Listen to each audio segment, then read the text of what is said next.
अस्सलाम वालेकुम friends. Solar power बहुत कम मिल रही है लोगों को, लोग बहुत परेशान हैं। ख़ास तौर पे वो लोग जिन्होंने सोलर से चार्जिंग करंट कम रखा होता है, उनको सोलर पावर पूरी बिल्कुल नहीं मिलती। उनकी जो सोलर पावर वाट में उनको मिलनी होती है वो काफ़ी हद तक लो हो जाती है। तो इसकी क्या रीज़न है? अगर लोग ये भी परेशान हैं कि अगर हम बैटरी के चार्जिंग एम्पेयर सोलर से जो होते हैं उनको इंक्रीज़ करते हैं तो हमारी बैटरियाँ बड़ी तेज़ी से ख़राब होती हैं। तो एक तरफ तो बैटरियाँ ख़राब होती हैं सोलर पावर बढ़ाने से, लेकिन पावर पूरी मिलती है। और दूसरी तरफ अगर हम उसकी चार्जिंग को कम करते हैं तो बैटरियाँ तो ख़राब नहीं होंगी, लेकिन सोलर की पावर पूरी नहीं मिलती। तो इसमें कौन-कौन से ऐसे इन्वर्टर्स हैं जिनमें ये प्रॉब्लम आ रही है और कौन-कौन से इन्वर्टर्स हैं जिनमें ये प्रॉब्लम नहीं आती। सबसे पहले इसकी आपको बेसिक को समझना पड़ेगा कि कौन-सी टेक्नोलॉजी है जिसमें ये प्रॉब्लम आती है। तो सबसे पहले आपको पता होना चाहिए कि आज से जो 3-4 साल या 5 साल पहले इन्वर्टर्स आते थे, तकरीबन 5 साल पहले, तो उनमें ये प्रॉब्लम बहुत ज़्यादा थी। उसमें सोलर के जो चार्जिंग एम्पेयर्स थे, वो ज़्यादा रखने पड़ते थे। आज की वीडियो बहुत इंपॉर्टेंट है, उन लोगों को जो वीडियो पूरी देखेंगे, उनको इसमें से बहुत सारी इन्फॉर्मेशन मिलने वाली है। तो वो एम्पेयर ज़्यादा रखने पड़ते थे पुराने मॉडल्स में, उनमें क्या रीज़न थी? जो उसमें बेसिक चीज़ थी, वो ये थी कि वो पीडब्ल्यूएम चार्ज कंट्रोलर वाले थे।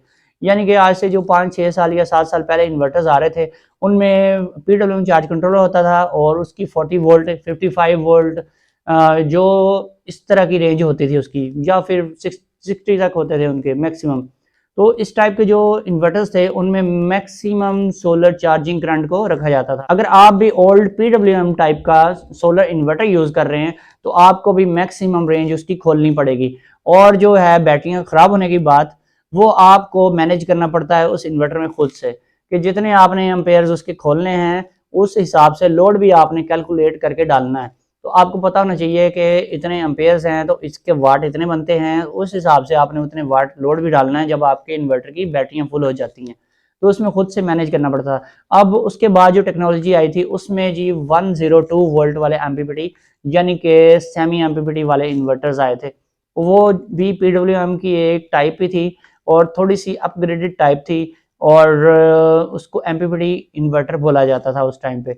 लेकिन आजकल उसको एमपीपीटी नहीं बोला जाता, बल्कि उसको सेमी एमपीपीटी बोला जाता है। तो वो जो सेमी एमपीपीटी इन्वर्टर्स थे, जिनके अंदर सेमी एमपीपीटी चार्ज कंट्रोलर होता था, उसमें ये सेटिंग जो है उसमें भी इसी तरह से रखनी पड़ती थी।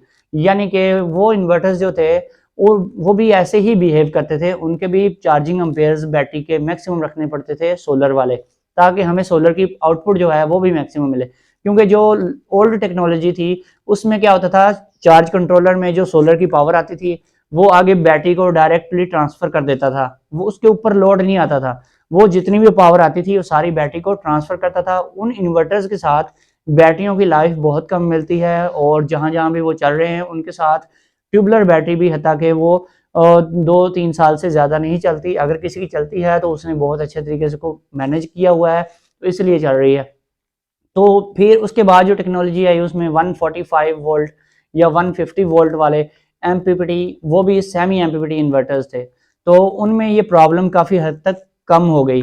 लेकिन उनमें कुछ इन्वर्टर्स ऐसे थे जो डायरेक्टली बैटरी को एनर्जी फीड करते थे और बैटरी से आगे इन्वर्टर लेकर उसको कन्वर्ट करके एसी 220 में कन्वर्ट करके आगे यूज़ करवाता था। जो लोड होता था वो बैटरी के ऊपर होता था, और जो सोलर पावर आती थी वो बैटरी में फीड होती थी। तो इस तरह से ये सिस्टम चलता था। उसके बाद जो लेटेस्ट टेक्नोलॉजी के 500 वोल्ट आजकल जो चल रही है, 500 से 800 वोल्ट तक की रेंज है एमपीपीटी की, प्योर और ट्रू एमपीपीटी जिसे बोला जाता है। तो इन लेटेस्ट टेक्नोलॉजी वाले ट्रू एमपीपीटी चार्ज कंट्रोलर्स वाले इन्वर्टर्स में जो सोलर का करंट आता है, ये चार्ज कंट्रोलर क्या करता है, ये जितने एम्पेयर आपने 2 नंबर या जो भी इसकी सोलर की सेटिंग होती है, जहाँ से बैटरी के चार्जिंग एम्पेयर को सेट किया जाता है, वहाँ से आपने अगर 10 एम्पेयर या 20 एम्पेयर सेट कर दिए, सिर्फ उतनी ही एनर्जी बैटरी को ये फीड करेगा, और बाकी जो एनर्जी है वो आपका जो लोड है वो डायरेक्टली एमपीपीटी चार्ज कंट्रोलर चलाएगा। तो ये लोड भी खुद से मैनेज करता है और बैटरी को जो इसने देना है वो भी खुद से मैनेज करता है। तो जितने भी ये ट्रू एमपीपीटी इन्वर्टर्स हैं, इनमें आपने एम्पेयर्स जो हैं वो मिनिमम रखने हैं, यानी कि 10, 20, 30, यानी कि अगर आप ट्यूबुलर बैटरी यूज़ कर रहे हैं तो फिर 30 एम्पेयर की एक बेस्ट रेंज है आपके पास। इस पे आपकी बैटरी कभी ख़राब नहीं होती। अगर आप normal lead acid battery use कर रहे हैं तो फिर आपने इसकी रेंज जो है वो 20 एम्पेयर से ज़्यादा नहीं बढ़ानी। अगर आपकी 27 प्लेट की बैटरी, अगर आपकी इसमें भी छोटी बैटरी है तो वो भी 20 एम्पेयर से ख़राब हो सकती है, तो फिर आप उसको 10 एम्पेयर या फिर 20 एम्पेयर भी रख के गुजारा कर सकते हैं।